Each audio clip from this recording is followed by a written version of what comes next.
Birmingham, today is Tuesday, March 31st. The time is 9:35 a.m. I call to order the regular meeting of the Birmingham City Council.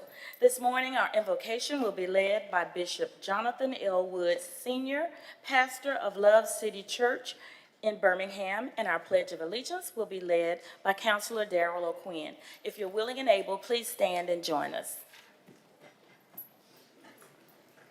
And if you'll just touch the button, it's on. Good morning, everyone. Let us bow our heads for a word of prayer. Heavenly Father, we come to you today first to say thank you. Thank you for life. Thank you for health and strength. Thank you for bringing us back together again to do what needs to be done for this great city. Father, we want to thank you for our mayor. We want to thank you for our city council. We want to thank you for everyone that works so diligently to make Birmingham the amazing place that it is. We pray now your leadership and your guidance and your blessing to be on this gathering today. Bless everyone present. Bless our city council. Bless our mayor.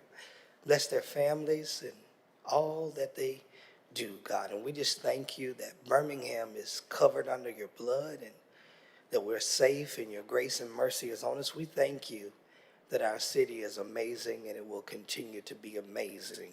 Now bless us today. In Jesus' name we pray. Amen.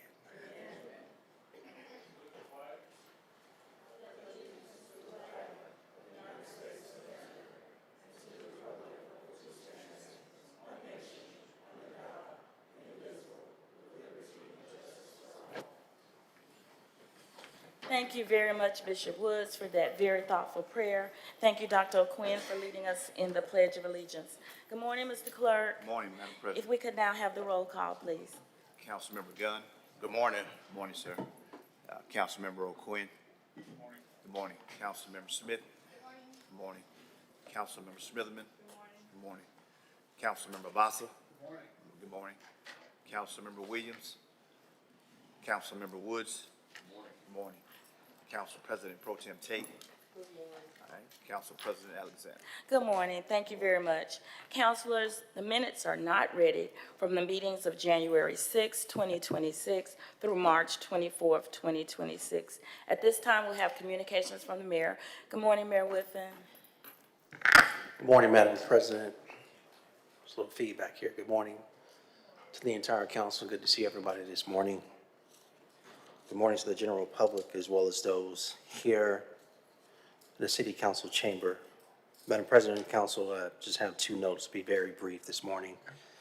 One is that the city offices will be closed this Friday in observance of Good Friday, with the exception of police, fire, 911. So that's April 3rd again. City Hall, city administration buildings will be closed.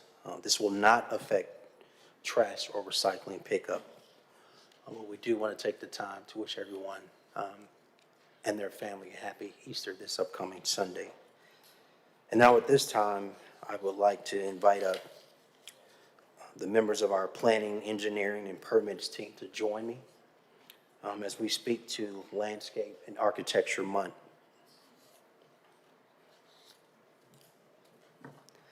As they come up, the city of Birmingham is joining cities across the nation in celebrating Landscape Architecture Month this April. This is a moment where we can recognize the vital role landscape architects play in shaping a healthier, more resilient, as well as a more connected Birmingham. In our city, more than 50 licensed landscape architects contribute to economic development, environmental protection, and tourism, strengthening the city's economy while also improving everyday life for our residents. And so today we'd like to honor these professionals and their work with the special proclamation that I will read in part. And it states, whereas Wednesday, April 1st, 2026 is recognized as Professional Landscape Architecture Day, celebrating the licensed professionals whose expertise in science, technology, engineering, and mathematics is essential to the infrastructure and quality of life of Birmingham, Alabama. And whereas during Landscape Architecture Month, celebrated under the theme Landscape Architecture in Action, we recognize the profession's tangible impact on parks, streetscapes, campuses, public spaces across urban, suburban, and rural communities. And whereas the economy of Birmingham is strengthened by the work of our licensed landscape architects who foster tourism, economic development, and environmental protection. Now therefore, I, Randall L. Woodfin, Mayor of the City of Birmingham, along with the Birmingham City Council, do hereby proclaim April 2026 as Landscape Architecture Month in the City of Birmingham, and call upon the people of Birmingham to engage in the events hosted for the public about landscape architecture. At this time, we will have 3 speakers come up to give you a little bit more, starting with Abraham. Good morning, council. Good morning. Thank you, Mayor. Thank you, Madam Pro Tem, Madam President. Yeah, we're just excited to help promote our profession and our field, and serving as landscape architect for the city, just being involved in helping enhance people's day-to-day lives, as well as city-driven projects and projects from developers, just to enhance Birmingham. I'm now going to turn it over to Leanne McNally. She is a member of our board of Alabama Board of Examiners for Landscape Architects, and she's going to mention some things about our profession in the state. Good morning, Council. Thank you very much for having us this morning. As Abraham said, I'm Leanne McNally. Apologize for the feedback. I'm a landscape architect based here in Birmingham, and I also serve on our Alabama Board of Examiners of Landscape Architects, which is our registration board for landscape architects throughout the state. Similar to architects and engineers, we have a very stringent education and licensure process that we go through. The practice of landscape architecture is not just about plants, so that is one of the tools in our toolbox, but we have the responsibility and the privilege to integrate the built and the natural environment to the benefit of all. Our licensure ensures that we do this through the constant lens of the health, safety, and welfare of the public and of the environment. We have almost 300 landscape architects registered in the state of Alabama, and of those in-state licensees, approximately 70% live and work in the Birmingham metropolitan area. So Birmingham has always been considered the design hub of our state, and our profession is very proud to be a part of this community. If you're not familiar as much with our profession and you'd like to see some more examples of the work, we encourage you to visit abela.alabama.gov, and you'll see some very familiar Birmingham projects that are part of that state licensure webpage. Again, thank you for having us today, and I will turn it over to Paige. Good morning, Council. I am Paige Ishmael. I serve as project manager within the Department of Transportation here at the city, and then I also have the pleasure of serving as president of the Alabama American Society of Landscape Architects, which the Alabama chapter. So this is our professional organization that represents the industry. There's 16,000 of us nationally and about 200 of us locally, and I'm joined with some of the members of our executive committee here today. So you've heard a lot of great things about our profession. We just want you to know that we're here. We're working every day to make Birmingham's communities stronger. But then ASLA, our national organization, allows us to also be advocating for Alabama and Birmingham nationally. Every day we are working to advocate for policy that's important for stormwater management and public safety, climate resilience, and equitable access to public space. So these are things that we're working on all the time through our private firms and municipal work. Landscape architecture is also a STEM designated profession.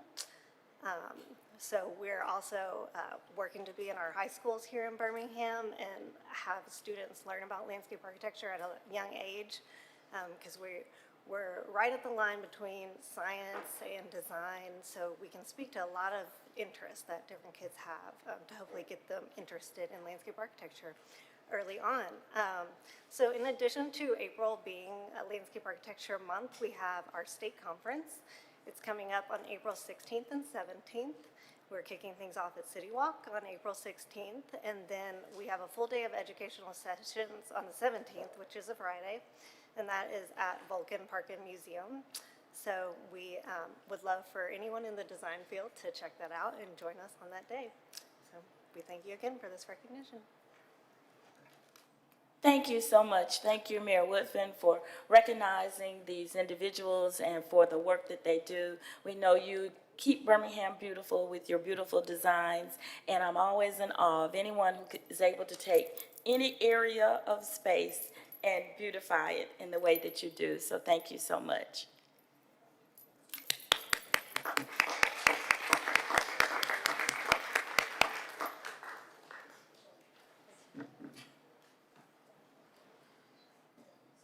It? All right, thank you very much. At this time, now, you said short and sweet, didn't you? At this time, if you allow me to read consideration of the consent agenda, we will be entertaining the items that are being considered for consent. All items designated as consent are considered to be routine and non-controversial and will be approved by one motion. No separate discussion of these items will be permitted unless a council member, the mayor, or citizen interested in a public hearing so requests. If so, such items will revert to its normal place on the agenda order of business. All matters of permanent operation, those are indicated with a capital P, will be read. All other matters will be announced by reading the items numbers only. All public hearings will be announced. Mr. Clerk, if you will read the items that are being considered for consent. Yes, ma'am. Start on page 2. Items 2 and 3 are on consent. Please note that there's a request to withdraw item number 4. We skip over to page 24. Items 5 and 6 are on consent. Page 25, items 7, 8, 9, and 10 are on consent. Page 26, items 11, 12, and 13 are on consent. Page 27, items 14, 15, 16, and 17 are on consent. Page 28, items 18 and 19 are on consent. Page 29, items 21, 22, and 23 are on consent. Funding source for item 21 is ARPA project, District 4, account number 029-101-527.050. And for 22, it's District 7 ARPA project fund, 039.010.527.050. And on item 23, third line from the top, after Birmingham Folk Festival, we will insert the language, will host the Folk Festival on May the 16th, 2026, in the city of Birmingham, comma, which, and then we'll pick back up, will cultivate unity in the city of Birmingham. That's for item 23. Page 30, items 24, 25, and 26 are on consent. Page 31, items 27, 28, 29, and 30 are on consent, and we have quite a few corrections on item 28. For item 28, the amount should change to $7,000. District 1 will contribute $2,500, District 5, $1,000, District 7, $1,000, and District 9, $2,500, for a total, again, of $7,000. Item number 29, the amount should change to $5,000, with $1,000 coming from District 7, $2,500 coming from District 9, and The $1,500 would be the funding source that's on the agenda right now at this point. I think that's it for that item, yes. And so we pick back up with the consent agenda on page 32, with items 31, 32, 33, and 34.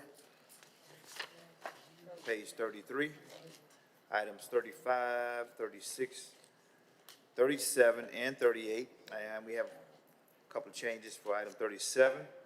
The amount should change to $5,000. I'm sorry, total of $7,000. $5,000 will come from District 8, that's an addition. And the other $2,000 is from South Roebuck Springs Neighborhood Association. That's for item 37. Then on page 34, we're going to withdraw item 39 from the consent agenda. Item 40 is on consent. Item 41 should be withdrawn as well. And items 42, 43, and 44 are on consent. Page 35, items 45, 46, 47, 48, 49, and 50 are on consent. Page 36, items 51, 52, 53, 54, 55, and 56 are on consent. Page 37, items 57, 58, 59, 60, 61, and 62 are on consent. Page 38, items 63, 64, 65, 66, 67, and 68 are on consent. Page 39, items 69, 70, 71, 72, 73, and 74 are on consent. Page 40, items 75, 76, 77, 78, 79, and 80 are on consent. Page 41, we have items 81, 82, and 83 on consent. Page 42, items 84, 85, and 86 are on consent. Page 43, items 87, 88, 89, and 90 are on consent. And on page 44, we have items 91, 92, 93, and 94 on consent. And that concludes the consent agenda, Madam President. Thank you very much. Councilors, are there any items you'd like to have added or removed from consent? Yes, Council Woods. Can I pull 25 and 33?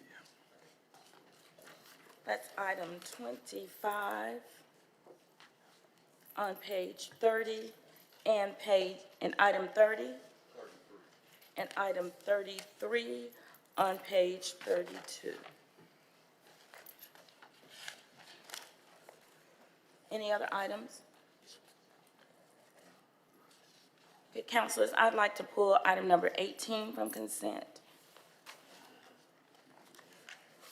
And I'd also like to pull item 22 from consent. Yes, Madam President, yes, sir. Council Administrator, he's going to amend 25 and it can stay on consent. Okay, that's item 25 will be amended. And do we have that information? We can go ahead. Yes, ma'am, Madam President. For item 25, the amount will change from an amount not to exceed $23,500 to an amount not to exceed $48,500. The additional $25,000 will be coming from District 1. $22,500 will go to the Huffman High School football program. $2,500 will go to the Huffman High School baseball program. Again, those two amounts totaling $25,000 for a total amount $48,500. For the additional $25,000, the GL code is 001-00004210-542001. All right, thank you very much. So, councilors, with those additions, item 25 will remain on consent. Any other items? At this time, we'll entertain a motion and a second for approval of the consent agenda.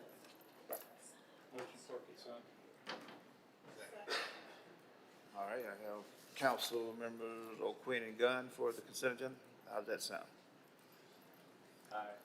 Oh, I think we have the iPads, so let's try it. They should be open for voting.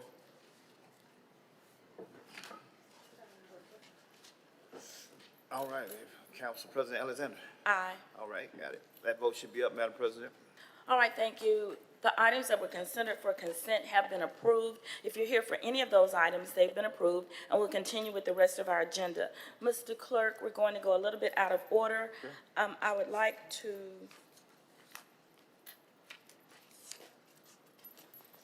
excuse me. I would like to keep open our public hearing item, and we'll go to the next item that's open on the agenda. It'd be item 18.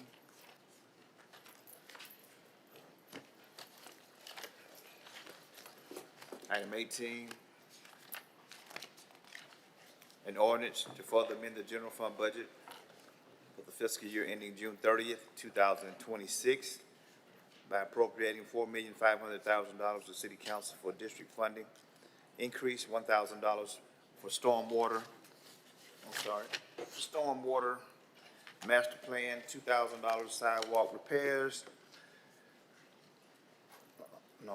$2 million sidewalk repairs, $2 million for urban villages master plan, $5 million for Messer Airport Highway Drainage Project, $1,200,000 for interstate lighting, $1,500,000 from Birmingham Park and Recreation pool repairs and upgrades, $1,500,000 for Crossplex air handler replacement, $500,000 to Birmingham Zoo, $3,500,000 for Cradle to Career Childhood Initiative, $2 million for the Powell Steam Plant, $1,100,000 to Park and Recreation for Cardiac Solutions, $500,000 to Birmingham Civil Rights Institute, $250,000 to 16th Street Baptist Church, $250,000 to Birmingham Civil Rights National Museum, $5 million for the Birmingham Jail improvements, $3 million to the Office of the City Attorney, Office for OCA settlement, and $175,000 to the City Council for office renovations, funding sources, fund balance,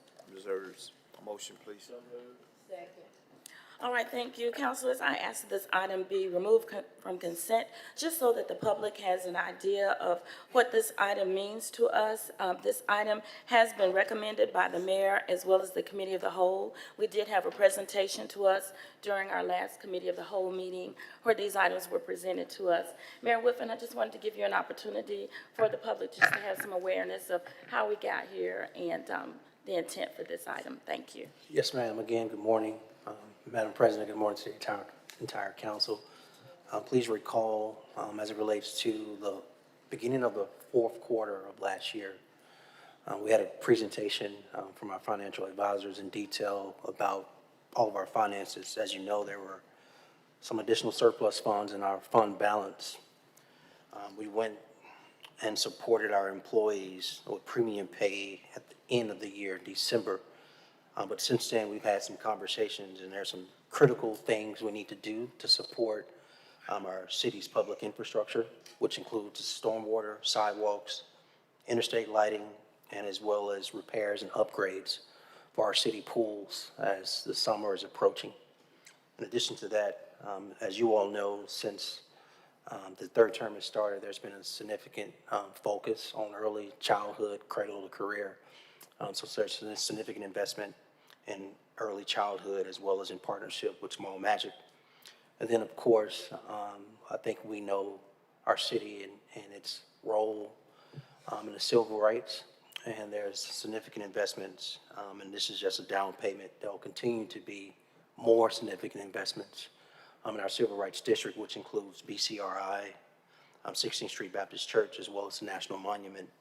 And then there's some other cultural amenities that we need to continue to support as well. The Birmingham Zoo, as well as a new cultural amenity that has not only economic impact, but will bring an international presence to our city, and that's the Powell Steam Plant / Cultural City. And so that's a high level. We'll entertain any additional questions you may have, but I think these things are fundamental to moving our city forward. Thank you so much, Mayor Whiffen. We are, I think each councilor has had opportunity. We've had conversation with you all. Of course, it was presented to us to the Committee of the Whole. I think it's very important for our residents to understand how this helps our city to move, to progress, and to be able to look at items that have been brought to our attention that are very much concerning to us And now we have this opportunity to make some leeway with these items as they're presented to us. Any questions or comments about this before we entertain a vote? Yes, Councilor Smitherman? Thank you, Madam President. I really want to thank Mayor Wolf and the administration for, well, several things, because, you know, a lot of people don't know about the talks that we have behind the scenes. And I know the 10 of us have talked about addressing stormwater, especially once we saw a few years ago, there were really those, you called it once in a century storms were becoming almost every year. And so we had talked about, you know, getting a better plan on how to address it, because it would cost millions, almost billions of dollars. But I think with this master plan, this will be able to address it more aggressively outside of our regular maintenance of the stormwater tops that we already do. But I really am very thankful for the pool repairs and upgrades. I know that's something Councilor Smith, as chair, has been advocating from day one, which is really huge as an incoming councilor, because Woodward Park in West End, you and I started talking about that at the end of last year, and for you to be attentive to West End community and that pool really means a lot to me, because that's the final piece to renovating that park. Because we've done the baseball field, the pavilion, the playground equipment, and that literally is a partnership between state, county, and city, getting that together. So I'm very thankful for that. I think the Palestine plant's gonna be good with workforce development, the BCRI, that is one of our pivotal assets for the city.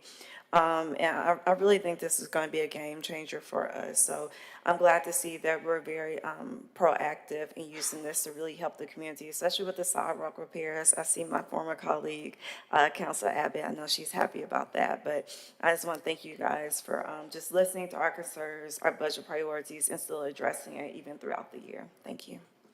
Thank you so much. Councilor Woods?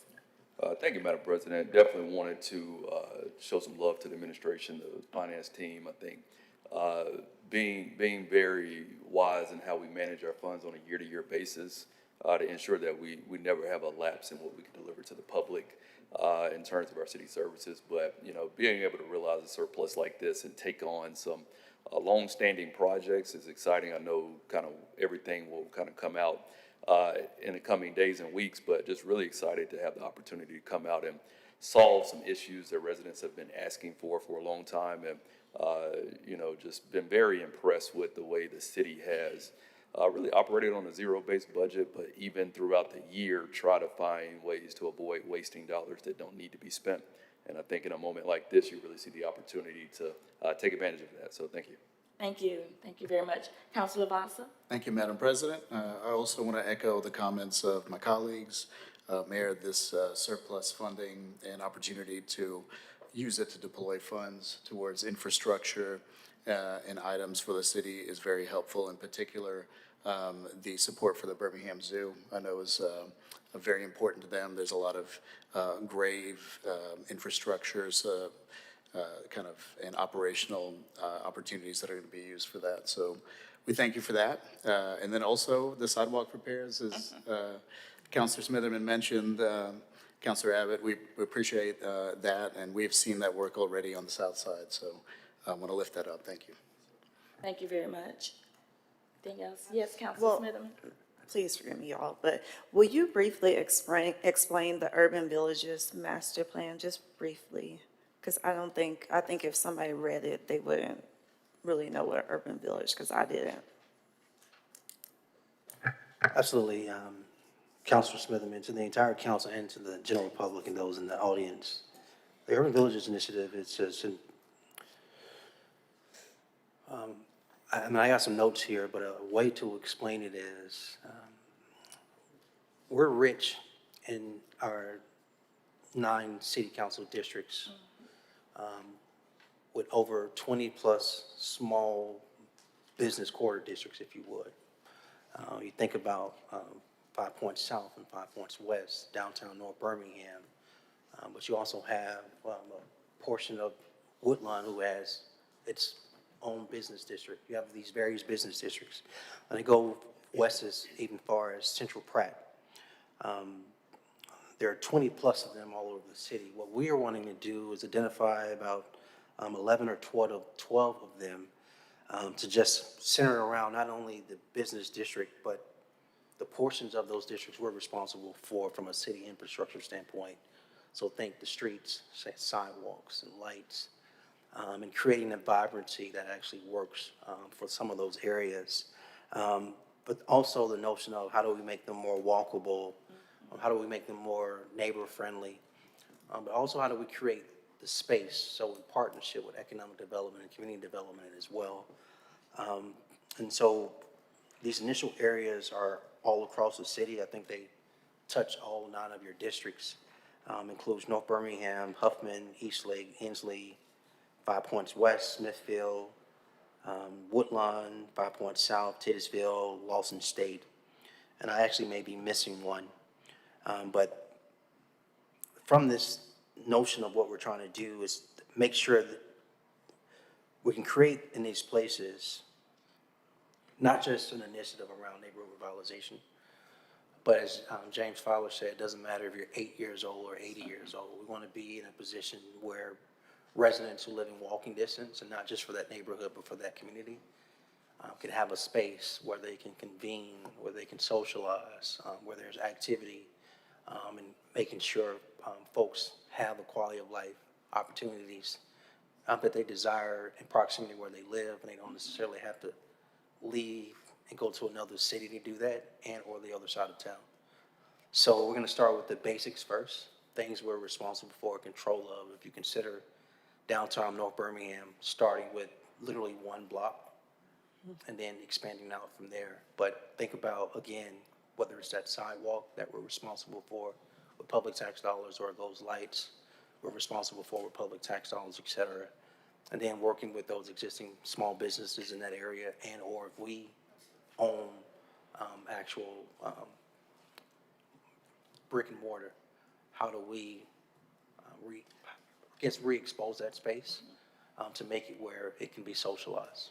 So that's a snippet of urban villages. I felt like I butchered that.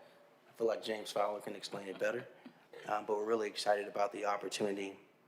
Just from my notes, this is a shared space for families. It'll be a central gathering place. It'll be anchored by high-quality public transportation. We believe it will not only reduce crime, but it's going to support the existing local small businesses in that area, as well as how do we really get into where does public infrastructure meet community and economic development as it relates to mixed-use space. Thank you. And I'm very thankful for that, because I know, well, I can only speak to 2 because they're my district, but of course we all go throughout the city.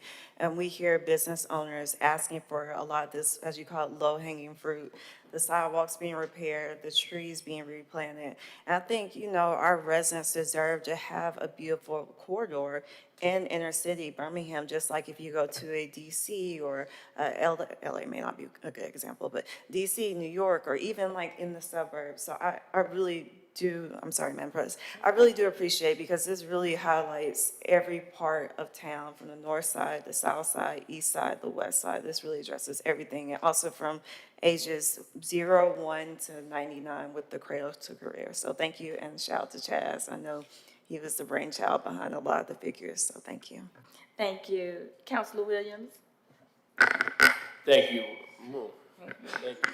One thing that I do not think is low-hanging fruit, and something that has been talked about for, we've been here 8 years and a half or something like that, is working with the state of Alabama and trying to get interstate lights turned back on. And we've been able to do it in pockets, and work with ALDOT to get that done.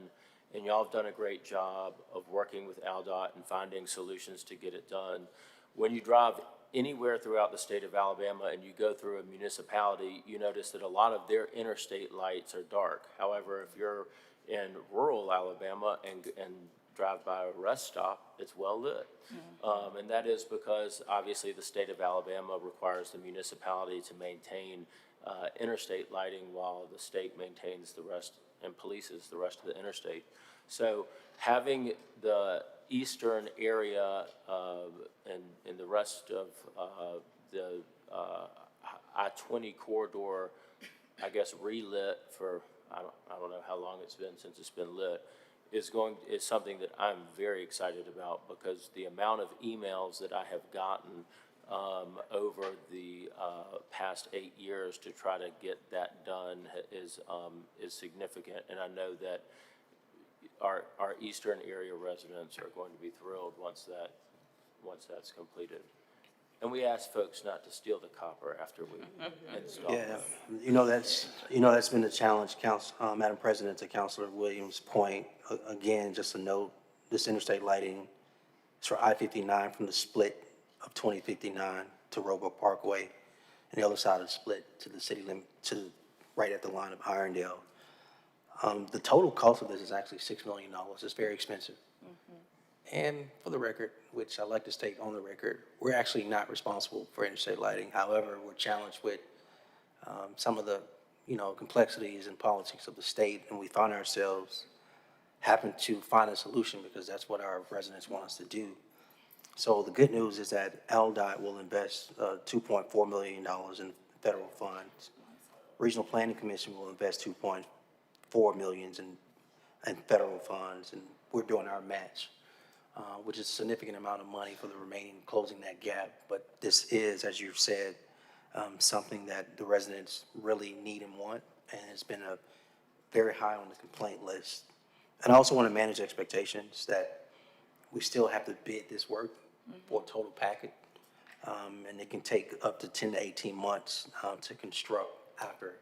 But in an ideal world, what they're putting in place will be theft-proof, so we don't find ourselves in this situation again. Perfect. Thank you. Madam Pro Tem? Thank you, Madam President. Real quickly, Mayor, I just want to thank Director Blevins and his team and Alabama Power for restoring the lights on the bridge, going over the bridge in North Birmingham. It has been out for quite some time, so thank Director Blevins and the team for restoring those lights that are now working. Thank you, Mayor. Thank you. Thank you so much. At this time, we're ready to entertain the vote. Thank you, Mayor Woodfin.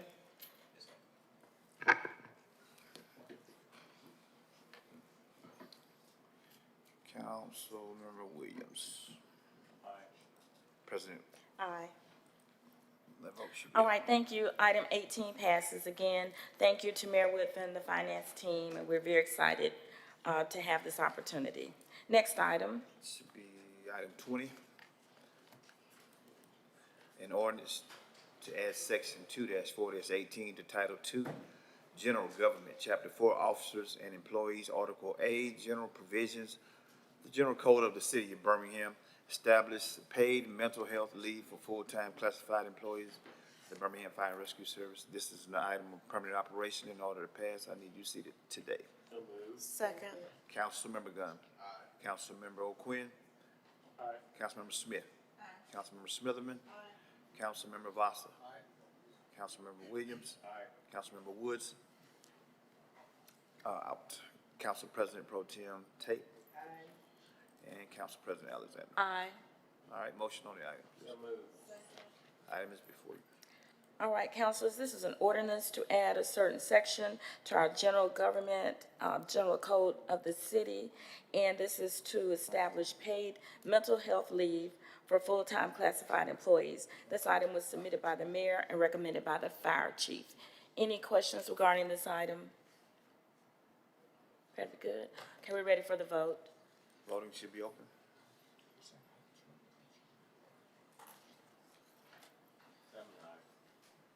Okay. Councilmember Woods is still absent. All right, that vote should be up. All right, thank you. Item 20 passes. Next item. Oh, no, what happened? Next item should be item 22. I'll tell you what.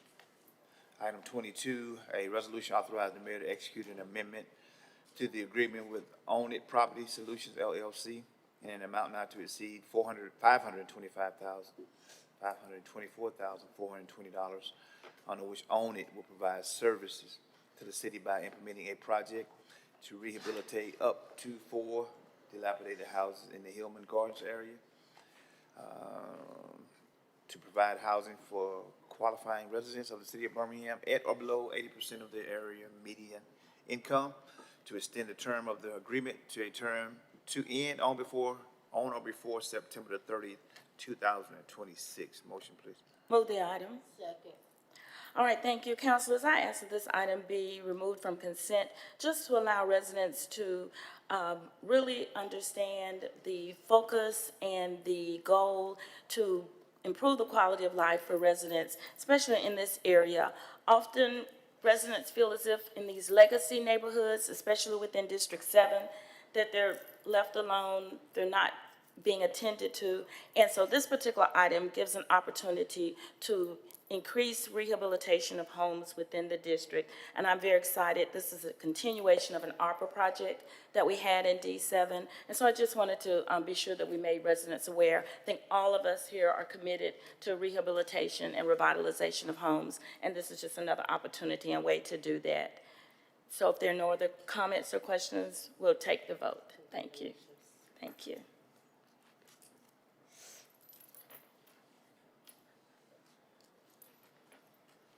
Councilors Smith And I'm a yes. all right, yes, okay. That vote should be up. All right, thank you. Item 22 passes. Next item. I think we're going to 33. A resolution pursuant to section 11-40-1 and 11-47-19 Codes of Alabama 1975, authorizing the mayor to execute and deliver an agreement with Ace Tree Service in an amount not to exceed $11,925 to allow Ace Tree Service to remove dead trees and plant 14 new trees in the public right-of-way or on public property in Highland Park neighborhood for a period of 1 year. This funding is to be paid from the Highland Park Neighborhood Association Fund. Motion, please. Second. All right, thank you. And Commissioner, trying to make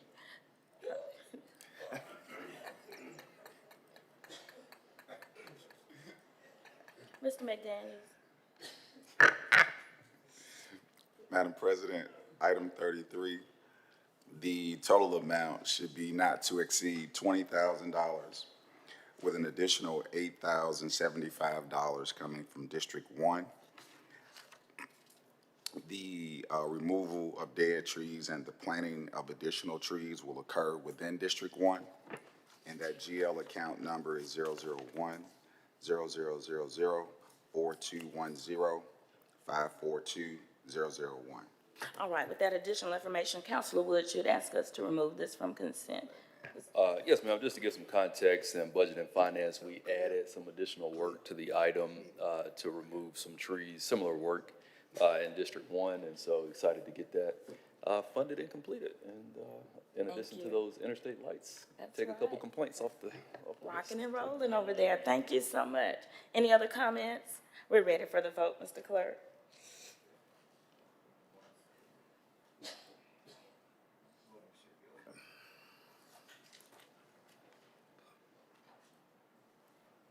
Councilmember Williams. Thank you, sir. That vote should be up. All right, thank you. Item 33 passes. Next item. And this item is probably not going to show up on your iPad. I don't think it's populating. 95, let me see if it will. 95 should be next, and a resolution setting a public hearing April the 28th, 2026 to consider the adoption of an ordinance. The City of Birmingham, Alabama, zoning ordinance Title I, General Provisions, filed by the Department of Planning, Engineering, and Permits, case number ZAC 2026-1, and this is setting the public hearing. All right, councilors, this is a resolution to set a public hearing on April 28th, 2026 to consider the adoption of an ordinance for the City of Birmingham. Any questions related to setting this public hearing date? We're ready for the vote. Voting should be open.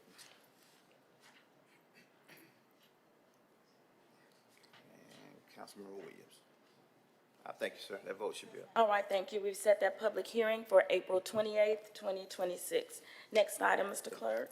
Same with 96, it's held inside another item. A resolution setting a public hearing May the 5th, 2026 to consider adoption of an ordinance to amend the zoning district map of the City of Birmingham, case number ZAC 2026-2, to change zone district boundaries from I-4 to I-1 in order to construct a convenience store with a drive-through filed by City of Cerriton LLC, the property owner for Mike, the applicant for property generally located at 101 Cerriton Drive North and situated in Section 15, the Quarter Section 1, Township 17, Range 3 West, Birmingham. Motion, please. All right, thank you, councilors. This is a resolution setting a public hearing for May 5th, 2026 to consider the adoption of an ordinance to amend the zoning district map of the city of Birmingham. Any questions regarding setting that date? At this time, we're ready for the vote. All in favor, let it be known by saying aye. Aye. All opposed, say nay. All right, thank you, councilors. We've set that public hearing date for May 5th, 2026. Next item. Should be item 97. Again, it's not reflected on the iPad. A resolution setting a public hearing May the 5th, 2026 to consider the adoption of an ordinance to amend the zoning district map of the city of Birmingham, case number ZAC 2025-8, to change zone district boundaries from R6 in order to construct a mixed-use building consisting of residential and hospitality components filed by Arlington Redevelopment LLC. Property owner and C. Randall Maynard Nixon, the applicant for the property generally located at 1240 22nd Street South and situated in Section 6, Quarter Section 2, Township 18, Range 2 West, Birmingham. Motion, please. All right, councilors, this is a resolution setting a public hearing for May 5th, 2026 to consider the adoption of an ordinance to amend the zoning district map of the city of Birmingham. Any questions regarding setting this hearing? We're ready for the vote. Okay, this one we just have to do verbally. All in favor, let it be known by saying aye. Aye. All opposed, say nay. All right, thank you. We've set that public hearing date for May 5th. Next item, Mr. Clerk. I think we're back to item 1. Yes, sir. All right, item 1. An ordinance to further amend the zoning district map of the city of Birmingham, case number ZAC 2025-11, to change zone district boundaries from all properties in the north side, south side framework plan area as described in the maps labeled north side community rezoning and south side community rezoning filed by the city of Birmingham for all properties located within the north side and south side communities and the hearing of all interested parties. Motion, please. Item before you. All right, thank you. At this time, we'll entertain the public hearing for this item, and I will turn this over to our co-chairs of Planning and Zoning, Dr. Quinn and Councilor Vasa. Thank you, Madam President. So we're here for the public hearing for case number ZAC 2025-00011 regarding the North Side, South Side Framework Plan. So is staff available to report?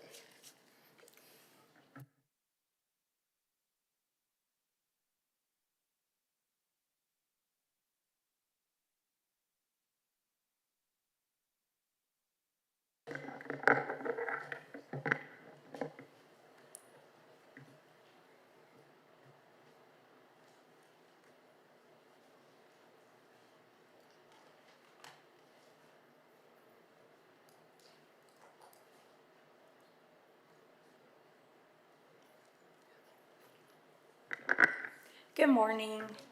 My name is Kim Spurl. I serve as the zoning administrator in the Department of Planning, Engineering, and Permits. Good morning.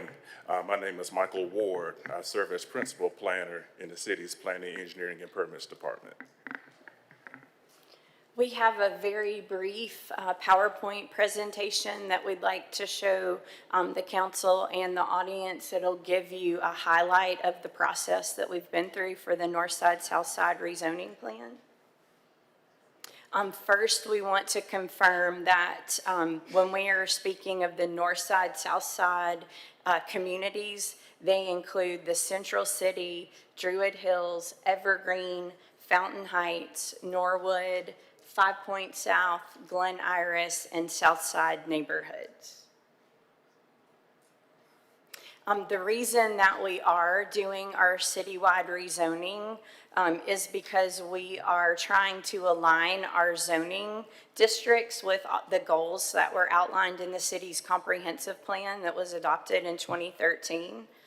We also are working to consolidate our zoning ordinance. As many of you know, we have 2 sections right now in our zoning ordinance. So we are effectively working out of 2 ordinances. So as we rezone these communities, it will help our department to consolidate our ordinance into one.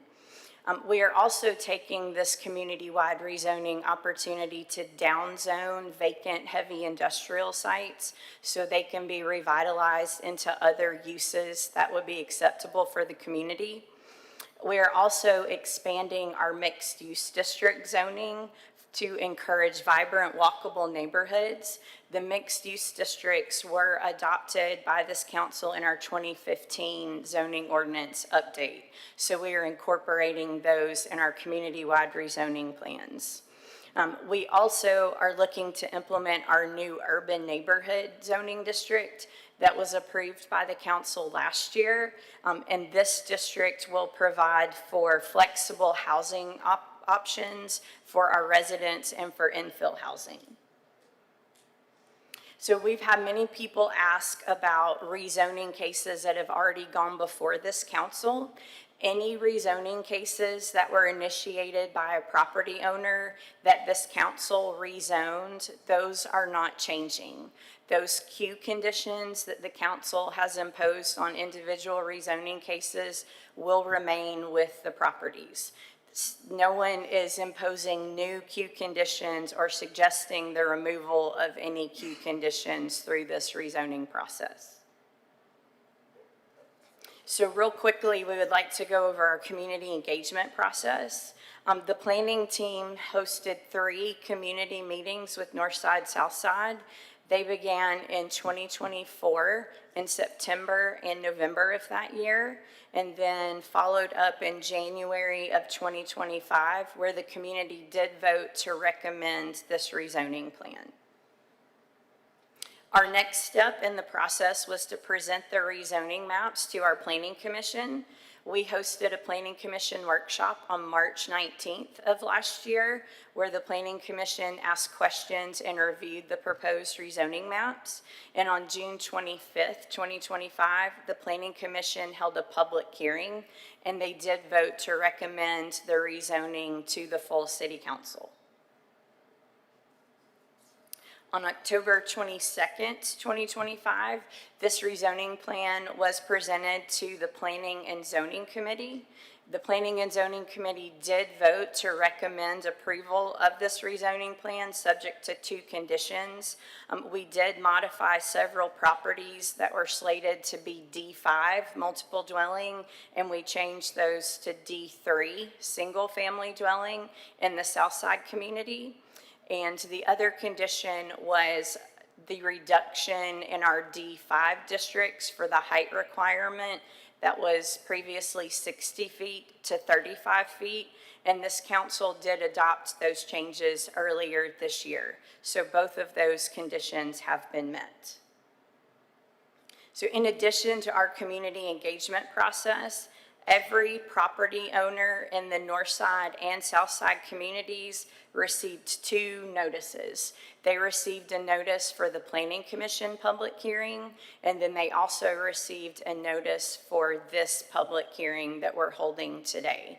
The state law requires that we do notify property owners, so notices were sent out approximately 6 weeks ago for today's public hearing. In addition, we also held a follow-up community engagement meeting with some residents in our Druid Hills neighborhood. That tour was held on March 23rd. It was last week, where we were able to provide them with some answers to their questions regarding urban neighborhood and the implementation of that district. So we wanted to make sure that you guys were aware of that particular community engagement.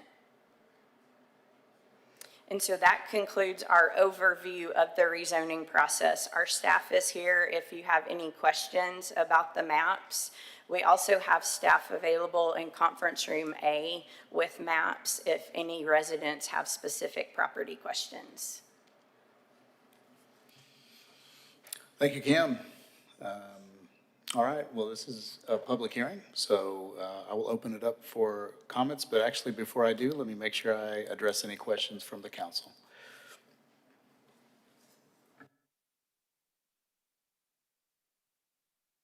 All right, seeing no questions, we will now open it up for comments from the public.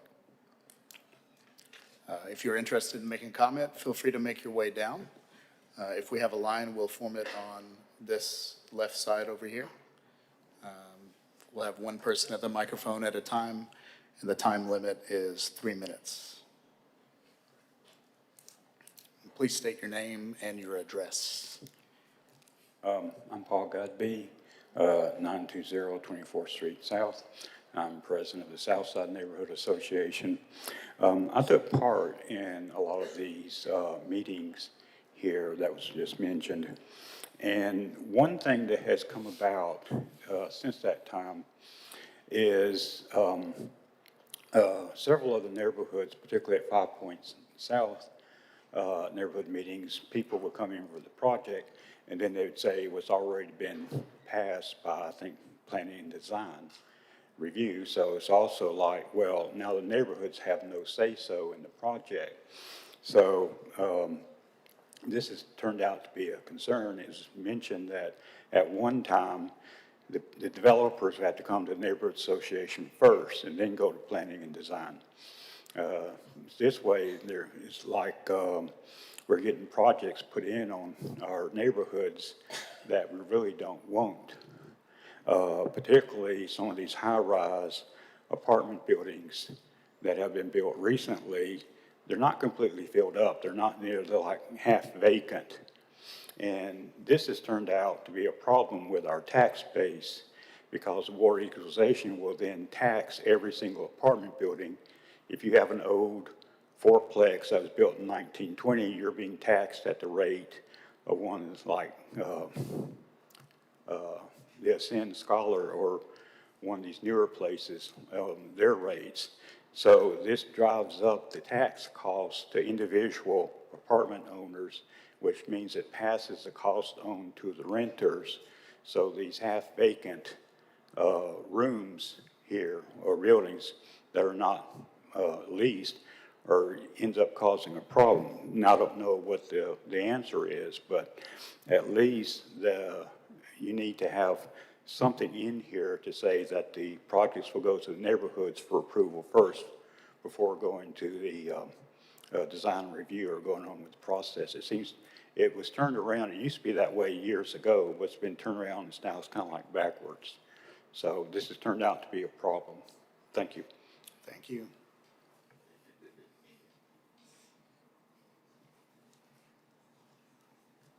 Hello, please state your name and your address. Thank you. Good morning. My name is Janet Maycock. I'm president of the Druid Hills Neighborhood Association. I live at 1250 21st Place North, right in the heart of Protected Stadium, BJCC, and the amphitheater. So we live in a really busy area. And I have to tell you, in our neighborhood meetings last year, we had so much concern about the rezoning because I think the problem was people just weren't really informed what the rezoning and how it's going to impact our community.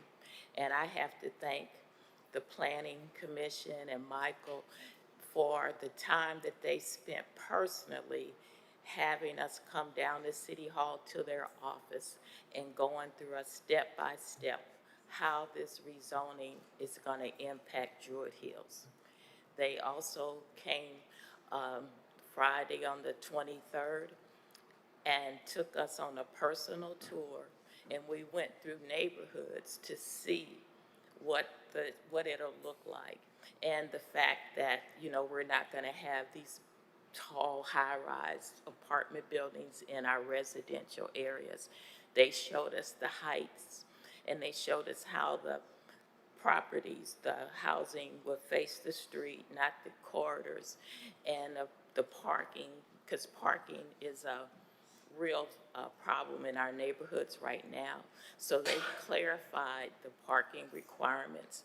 So I want to really thank them because knowledge is so powerful, and having so much misinformation causes people to take a stance against anything that the city is trying to do to help improve our community. So thank you all so much. I appreciate it. Thank you very much.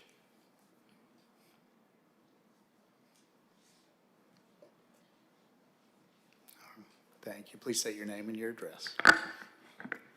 My name is Daniel Christensen. I live at 2412 2nd Avenue North, and I serve Central City neighborhood as the current neighborhood president.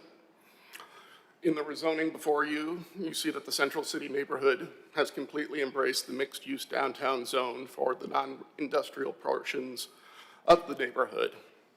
We reject limits on housing, no matter how tall, because abundant housing is the only way to prevent homelessness and ensure our children and grandchildren will be able to live here too. This is a neighborhood for people, all people, and we choose businesses to support both the needs of the neighborhood residents, but also the local businesses that make Birmingham special. We reject the idea that we need to push people or businesses out in order to curate a particular neighborhood character, and instead we embrace found community. The over 3,000 residents of this neighborhood, and despite the lack of picket fences and obsessive lawn care, this is a neighborhood, choose to make their lives here and deserve the same respect and consideration as in any other neighborhood. But time and time again, the city and state have put the convenience of those coming into and through this neighborhood ahead of livability for those whose lives are here. Vendetta Dowdell, Central City's first neighborhood president, and her neighbors had to fight the demolition of their homes in the Central City complex against the convenience of the Red Mountain Expressway. 3 highways route along Central City's surface streets, funneling speeding traffic, along with its noise and pollution, through the heart of this neighborhood. One-way roads so wide the interstates are jealous, encourage dangerous, disruptive behavior by both regular commuters with their noses in their phones and joyriders out to drive fast and make noise. We have seen that the city is willing to put in the effort to address this in other neighborhoods, and Central City deserves at least as much effort and consideration. That's just downtown can no longer be an acceptable excuse for reserving to address the policies and priorities that have put the lives of this neighborhood's residents a distant, if even existent, priority. We are happy for neighbors. We are happy for businesses. We are even happy for respectful visitors. But this is first and foremost a neighborhood, and just like any neighborhood, it must prioritize being a safe, comfortable, enjoyable place to live. With this rezoning, Central City is inviting people in, but it is the city's responsibility to ensure that those people feel safe, comfortable, and undisturbed enough to build their lives here. Thank you. Thank you very much.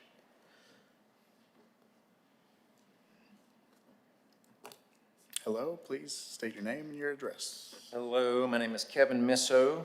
It's 2221 23rd Avenue North, 2300 Peacock Lane. Right now, under the current north side community zoning, these properties are currently being requested to go, I think, RMD, and they're all light industrial right now. We're just requesting that they would maintain light industrial. The properties that they're bordering are existing light industrial, and there's roadways between the proposed rezoning and these properties. The property has been inactive since the 1980s, but we have just closed on the properties and engaged with an engineering team to build light industrial structure on it. And we are engaging with a trucking company that needs that zoning to operate on the property. It borders a railroad, and they're looking at working with the current railroad to bring a spur on that property, and that's what the current zoning needs. So we're not asking for any change, we're just asking for it to maintain its current zoning. Again, it's adjacent to the railroad tracks, it's adjacent to a gas station, and its proximity to the interstate is why we're requesting this. We have already developed in the last couple of years with the city on the other side of the tracks, which was also inactive until we developed that area, and it has brought in a larger corporation and created over 20 jobs on that location. And we feel like the same opportunity presents itself just by maintaining its current light industrial zoning. I think it would help create taxes from jobs and increase safety just by having the activity there of a potential business now operating that has been inactive for over 40 years. Its previous occupation, there was a junkyard, so it was already operating. Again, we're not asking for change, we're just asking to maintain its current zoning on the north side community where it borders heavy industrial and other light industrial land. Thank you. Thank you very much. We have two comments from counselors. I know we have Counselor Gunn and then Counselor Woods. I just wonder if you repeat those addresses. Okay, sure. Can you repeat the addresses? 2221 Stouts Road.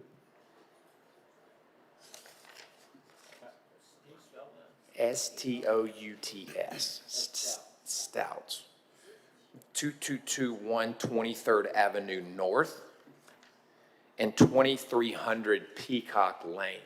If you see here, they all border purple.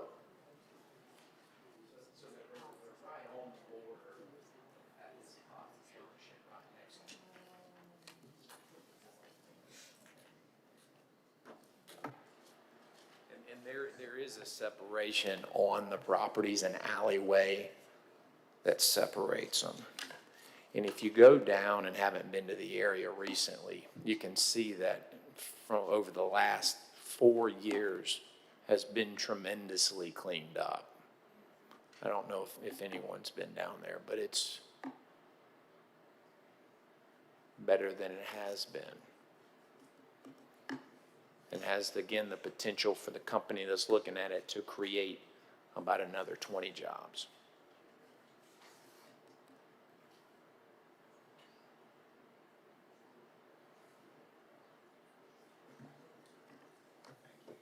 Thank you. Thank you. Counselor Tate.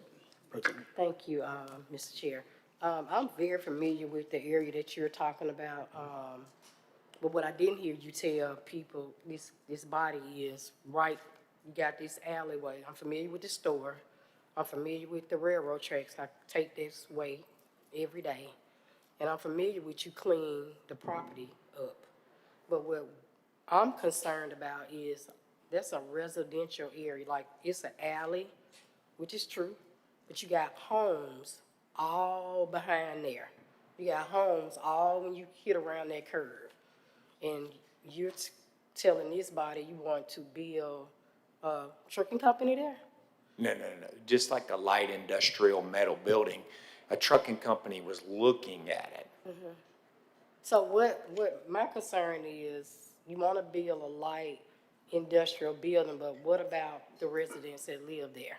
Like, I know people that live there, this longevity residents that's been living there for years. That's right. I've spoke to a good bit of them. 1 second.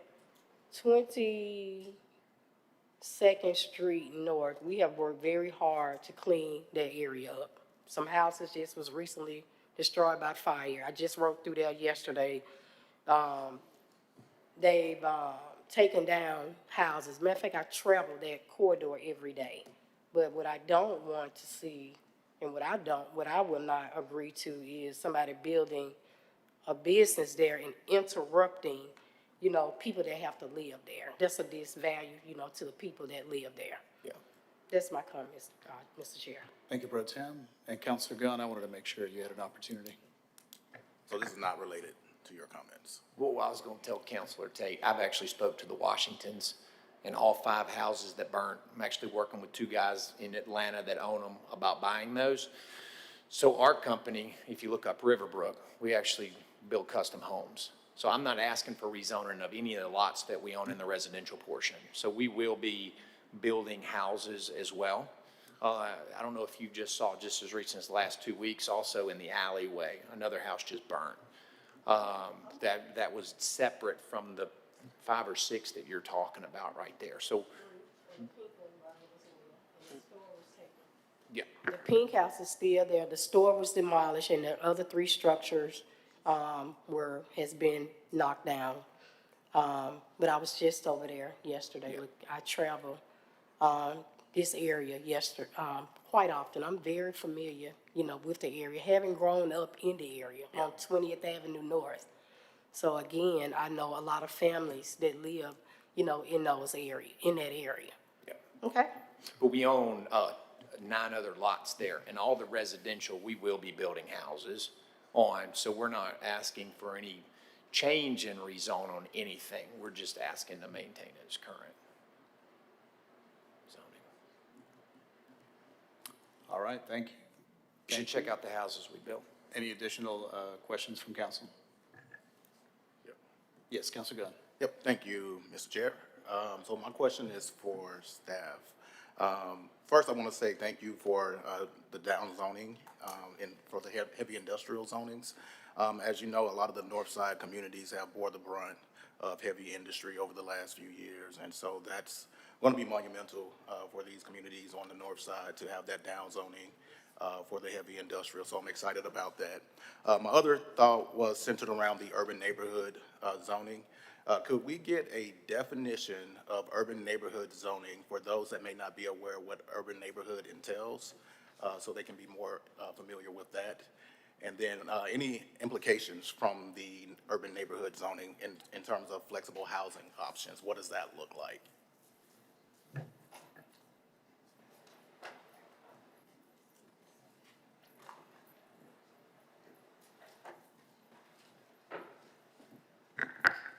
So Councilor Gunn, our urban neighborhood district is, it's one of our character districts, meaning that we do have design standards for what structures built in that area will look like, similar to our mixed use districts.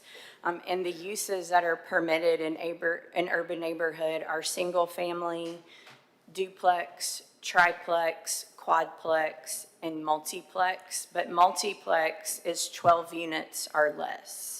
And I would like to add to the density that would be allowed on each lot is subject to the lot size. So if a smaller lot would not be able to have as many units if they chose to do a multiplex, because we do have density requirements.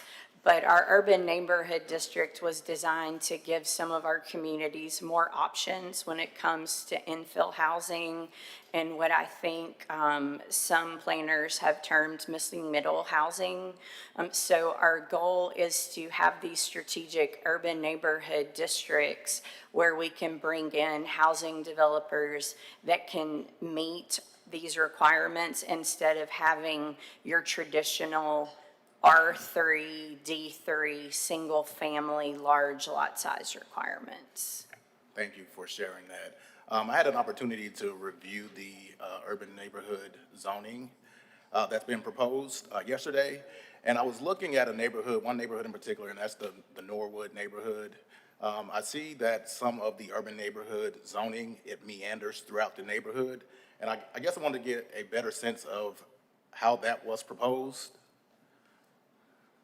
So when we looked at where to apply the urban neighborhood, we tried to keep it on some of our main corridors, some of the main streets, and it probably meanders because there could already be a mix of housing types and also areas that were identified as ripe for infill housing. Okay.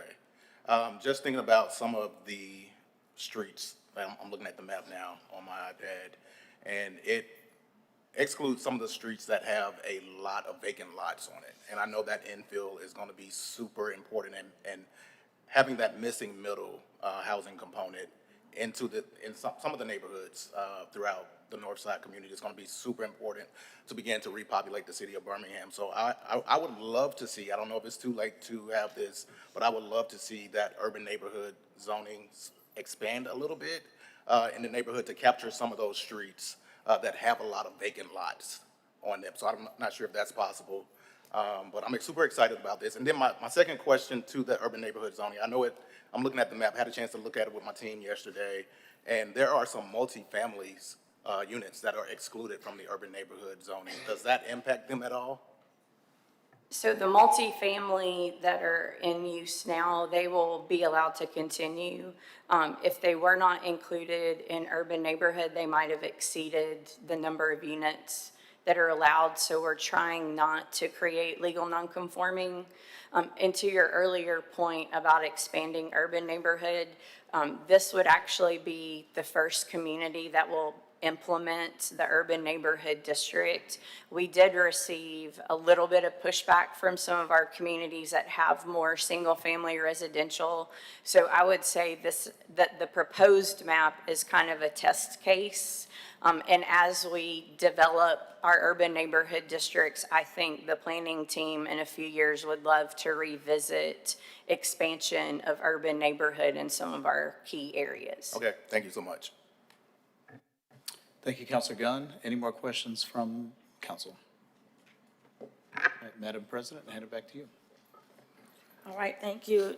This time, there are no other questions. We're ready to entertain the vote. Any other questions from councilors? Yes, Councilor Williams? Mine's for the staff. With the change in zoning from whatever it was to whatever it's going, what the gentleman's talking about, how was that decision made?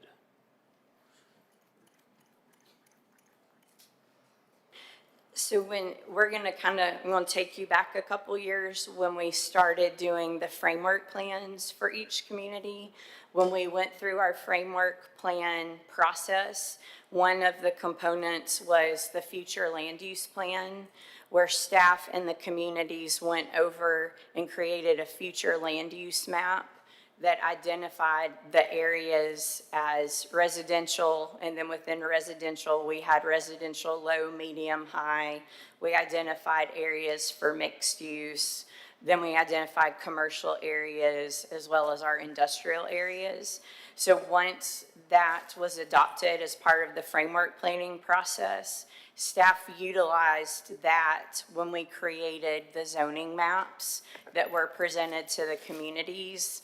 And so we looked at, the first thing that we looked at, as we've mentioned, was down zoning any of our heavy industrial properties and light industrial properties that were vacant or not being utilized. And then we also tried to keep the cohesive neighborhoods that were zoned single family together. And then we identified key areas where we could implement our mixed use districts. So it was a combination of tasks that we did to look at how to create the zoning map. I would say at least 90% of changes or more on all of our rezoning plans are just a change in name only. From the R's to the D's, from the B's to the C's, from the M's to the I's, with the exception of creating those key mixed-use districts and then downzoning properties when available. Okay. So, based on that, the community wanted that downzoning. Correct. That's one of the things we've heard at every framework plan meeting as we've gone through all 9 framework plan areas, that all of the communities are interested in downzoning vacant industrial properties to see cleaner and greener revitalization of those areas. Yes, Councilor O'Quinn? Yeah, so related to that, and this is really in relationship to another rezoning that we have upcoming, but when there's feedback from the community and another competing interest, and say the competing interest owns the property, does the property owner have to consent to the downzoning in order for that to be included? Or how does that work out? So in this community-wide rezoning process, we do not have to have permission from every individual property owner to change their zoning classification.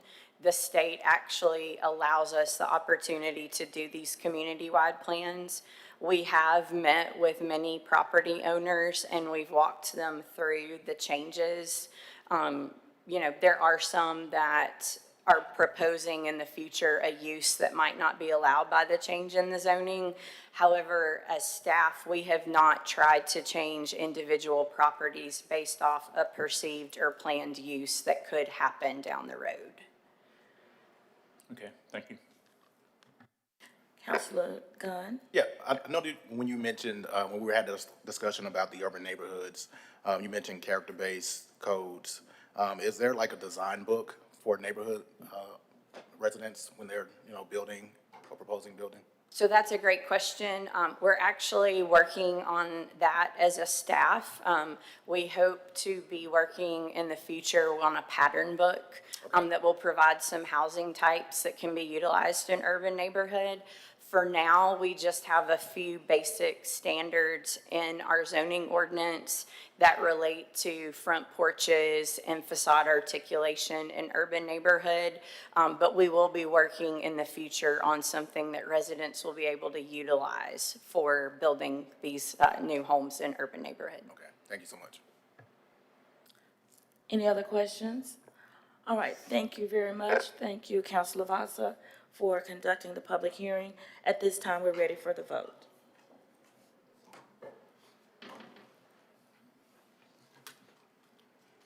Councilor Williams? Aye. Thanks, sir. And I vote aye as well. Vote should be. All right, thank you. That item passes. At this time, councilors, we would like to reopen the agenda. Item number 4 on page 2 was withdrawn, and I believe we need to reconsider that item and bring it back up for our consideration. Mr. Motion to Clerk. reconsider the consent agenda? All right, all in favor, let it be known by saying aye. Aye. All opposed, now we'll adopt the consent agenda with item, All right, now, item 4. motion to readopt. Motion. Yes. All in favor, let it be known by saying aye. Aye. All opposed, thank you, Madam President. All right, thank you.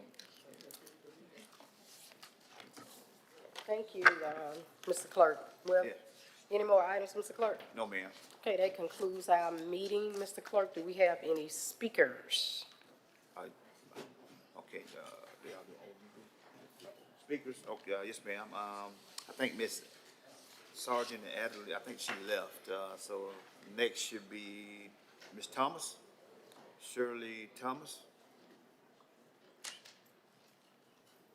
I don't know if she's here. David Russell. And then Dr. Otis Murphy.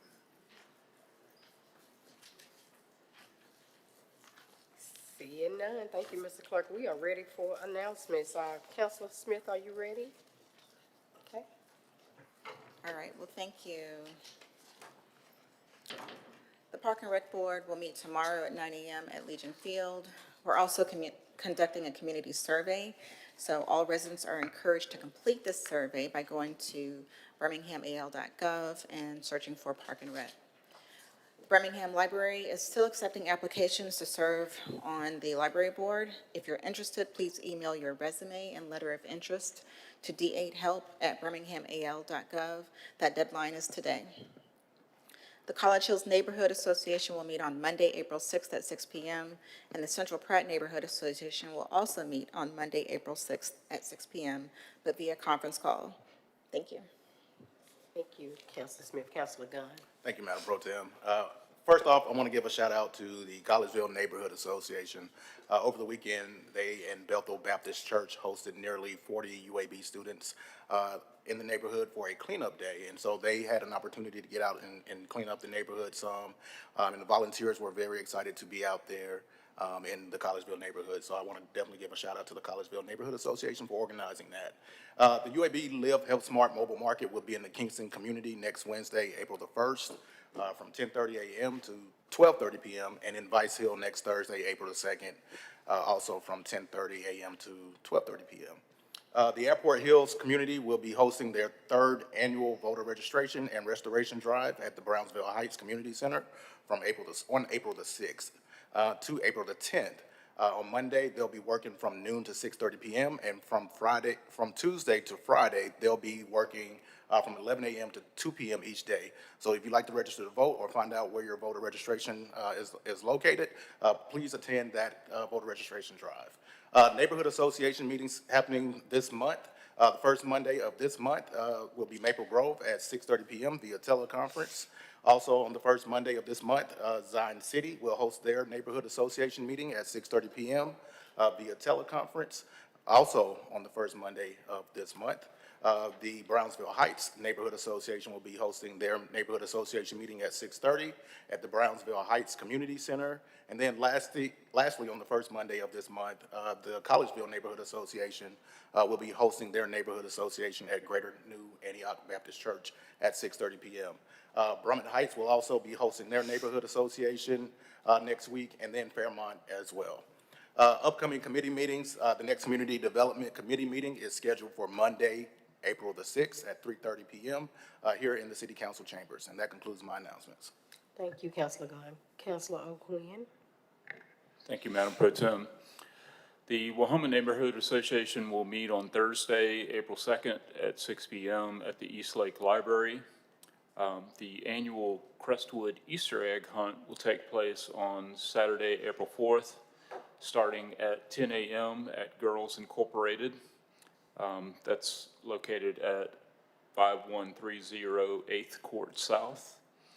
And finally, the City of Birmingham is seeking your help to shape Birmingham's multimodal transportation future by participating in Go BHM. You can visit www.birminghamal.gov/Go BHM to participate. And that concludes my announcements. Thank you, Councilor Quinn. Councilor Williams. Thank you. Next, Economic Development Tourism Committee meeting will be April the 7th at 11:30 in conference rooms D&E. If you have any submissions, please get them to india.bailey@birminghamal.gov by Thursday, April the 2nd. This year we had a great success at Barber. It looks like that they were going to have 85,000 fans instead of, which is up about 10,000 from what they typically have. And so that was a great event and unseasonably cold this weekend. Thank you. Thank you, Councilor Smitherman. Thank you, Madam Pro Tem. The North Titusville neighborhood will meet tomorrow at 5 p.m. at Memorial Park Recreation Center. This past Saturday, I hosted the Keep It in the Family Estate Planning, Heirs Property, and Home Ownership seminar at the Grove in partnership with Attorney J.C. Fisher. Thank you to everyone who attended and to Ms. J.C. Fisher and the realtors for partnering with me. The Titusville Branch Library will host a Senior Resource Day tomorrow from 10 to 1 p.m. The PNC Mobile Banking Unit will be at the West End Library on April 2nd from 9 to 11 a.m. And Railroad Park has started their free exercise classes this week as well. Thank you, Madam President. Thank you, Councilor Smitherman. Councilor Vasa. Thank you, Pro Tem. We're excited to announce that important projects in District 3 were approved during this morning's council agenda. The HVAC replacement for the Highland Park Pro Shop that's been a long time awaited, and we're excited to see that move forward. Secondly, the Greenway and Road Diet Project on Richard Arrington Jr. Boulevard. That'll be totaling $3.2 million. We're also excited to see that and see that progress in our community. In terms of additional announcements, New South Softball Leagues will host the 42nd Annual Southern Shootout Tournament at George Ward Park this upcoming April 4th and 5th. We are very excited about that, and I will be there all day on Saturday. We're proud to sponsor the Birmingham Folk Fest, a free event at Avondale Park on May 16th. Join the Friends of Avondale Park for park cleanups from 8 a.m. to 10 a.m. on the second Saturday of each month. For more information, you can visit friendsofavondalepark.org. And lastly, the Glen Iris Neighborhood Association will be held Monday, April 6th at 6:30 p.m. at St. Elias Church. That concludes my announcements. Thank you, Councilor Vasa. These are the announcements for District 9. The Civico Finley Neighborhood Association meeting is Wednesday, April the 1st at 5:30 at the Civico Plant Community Room located at 1500 32nd Avenue North. As Councilor Smith has already stated, Central Pratt Neighborhood Association is meeting on Monday, April the 6th, and they meet on conference call. You can dial 720-740-9732. The passcode is 348808. The Reinvest Birmingham series continues in North Birmingham on tonight at New Beginnings United Methodist Church located at 2133 32nd Avenue North, and that's Pastor Baldwin. And also the Festival of Hope will be happening on Friday, April the 3rd from 1 p.m. to 5 p.m. Central, and that is New Beginnings Community Church, and it's located at 151 Avenue L in Ensley. They gonna have food, fun, medical care, game trucks, and much more, and it's free to the public. And if you are interested in volunteering, you can text 270-883-2167. That concludes my announcements. We want to thank our officers on duty, Officer Tarrant and Officer Campbell, and our fire inspectors on duty, Inspector Snow and Inspector Griggs. And that concludes my announcements, Mr. Clerk, and that concludes the meeting. Second. All in favor? Aye. All right, motion.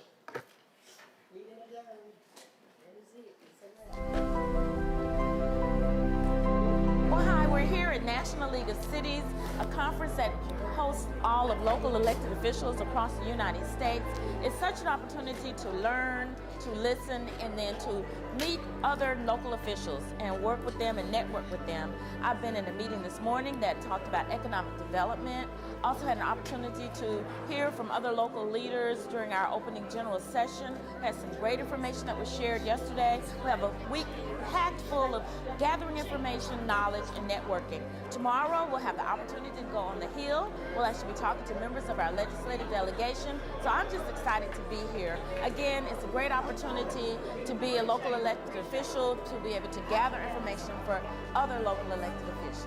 You know, I come here, you know, to continue to level up my knowledge when it comes to supporting the communities, how we support communities, how do we advocate, you know, with our federal delegation. Coming to these spaces and places to learn revelatory knowledge that we can bring back to and enhance the quality of life of those that are in Birmingham, Alabama. It was very encouraging, honestly, just the amount of support we've gotten from all three of our representatives. The focus was a lot on transportation and housing, which is so very important. Advocating for the 21st century road to housing was really amazing. Also going to workshops, which was really cool. So we went to workshops about a lot of the topics that we were able to discuss with them right afterwards. And so just always having their support, no matter what type of initiative or topic is, was a letter of support or funding, has just been amazing while I've been on the council the last 7 years. Everybody's facing similar issues throughout their municipalities, and we're learning from each other. We're learning what to do, what works best, what not to do in certain situations, and we're bringing that back to Birmingham. We're also learning from leaders from across the country what they're implementing in their cities when it comes to short-term rentals, when it comes to data centers. One thing that has become apparent is that housing is something that's relevant across the country. It's not just an issue in the city of Birmingham in terms of the number of housing units we have and affordability. And to see mayors and city councilors and commissioners across the country really come together to address these issues, talk about solutions, and figure out how we get out of this is very important. Well, really what I was interested in when we talk about local government delivers, is delivering things back to our communities that help to support our neighborhoods, community revitalization, workforce development, just helping families in general.